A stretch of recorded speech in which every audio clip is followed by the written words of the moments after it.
Chapter 13. Saul reigned 1 year, and when he had reigned 2 years over Israel, Saul chose for himself 3,000 men of Israel. 2,000 were with Saul in Michmash, and in the mountains of Bethel, and 1,000 were with Jonathan in Gibeah of Benjamin. The rest of the people he sent away, every man to his tent. And Jonathan attacked the garrison of the Philistines that was in Geba, and the Philistines heard of it.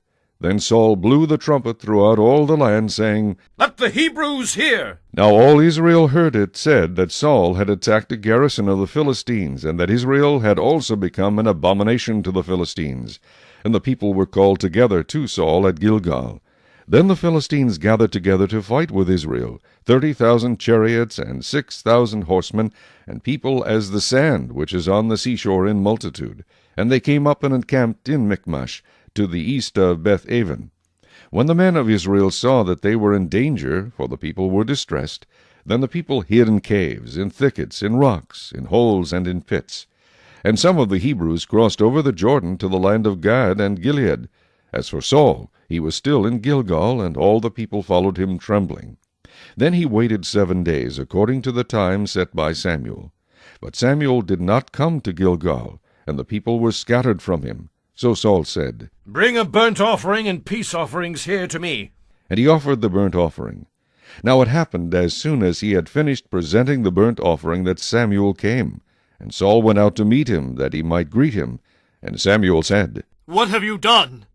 Saul said, "When I saw that the people were scattered from me, and that you did not come within the days appointed, and that the Philistines gathered together at Michmash, then I said, The Philistines will now come down on me at Gilgal, and I have not made supplication to the Lord. Therefore I felt compelled and offered a burnt offering."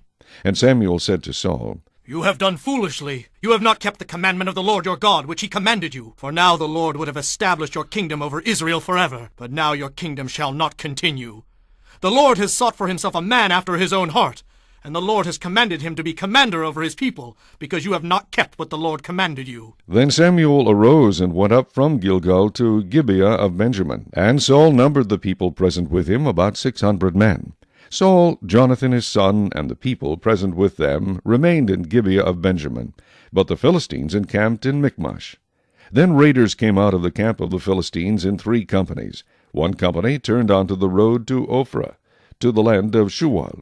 Another company turned to the road to Beth-horon, and another company turned to the road of the border that overlooks the valley of Zeboim, toward the wilderness. Now there was no blacksmith to be found throughout all the land of Israel, for the Philistines said, Lest the Hebrews make swords or spears. But all the Israelites would go down to the Philistines to sharpen each man's plowshare, his mattock, his axe, and his sickle. And the charge for a sharpening was a pim for the plowshares, the mattocks, the forks, and the axes, and to set the points of the goads. So it came about on the day of battle that there was neither sword nor spear found in the hand of any of the people who were with Saul and Jonathan. But they were found with Saul and Jonathan his son. And the garrison of the Philistines went out to the pass of Michmash.